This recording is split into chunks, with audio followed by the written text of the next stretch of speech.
Okay, well from where we are now, you're not going to be able to see this constellation of stars, but if you're in Australia, on any given night of the year, so long as it's not cloudy of course, if you look up and you can see the stars, you're going to be able to see the Southern Cross. Does anybody know what this is? It's the same flag as England. Very good. It's called I was about to say this because I'm English. Yeah? Okay, there you go. That's the English flag. That's We known don't as... know where his parents are from or his grandparents. So that's the Union Jack. That's what that's called. And that is the English flag. And like I said, because we were colonized by the English, they actually have their flag on there. Alright? Does anybody know what this big star is down here? I'm guessing not. It's called the Federation Star, right? And it's got 7 points on it. It's somewhat similar to on the American flag. You know, you guys have all the stars there and they represent all the states. That's what this represents.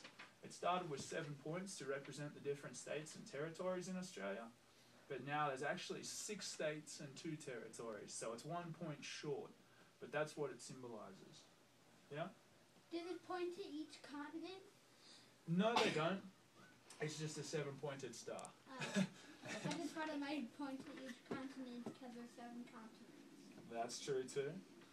But you guys know, as I said, there's 6 states and 2 territories. Can anybody name one? Sydney? Close. Sydney is the capital of New South Wales. Sydney is a city. So we've got New South Wales, Queensland. We have Western Australia, South Australia, Victoria, and Tasmania. So they're the 6 states, and then the 2 territories are Australia's capital territory, and we also have the Northern Territory. And Australia's capital territory is where you're going to find the capital of Australia. And does anybody know that one?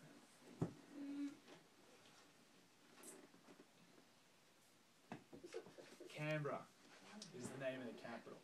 And if you guys want to know a funny fact, when they were trying to decide where to make the capital back in 1901, you have Sydney and Melbourne. They're the 2 biggest cities, and they both said, I want to be the capital. No, I want to be the capital. What they ended up doing was building Canberra and putting it halfway between Sydney and Melbourne, and that's the capital now. So that's why Canberra is the capital of Australia, and that's where you're going to find the Parliament House. That's where you're going to find the Prime Minister as well. As instead of President Obama, we have a Prime Minister. So a slightly different position, but essentially the same thing. So they're like in charge of Australia? Yes, basically. So Australia is, in terms of size, it's an extremely big country. It's almost 3 million square miles. Do you guys know another country that might be right around 3 million square miles? Would you like to guess? India? Not quite. I was thinking the United States of America.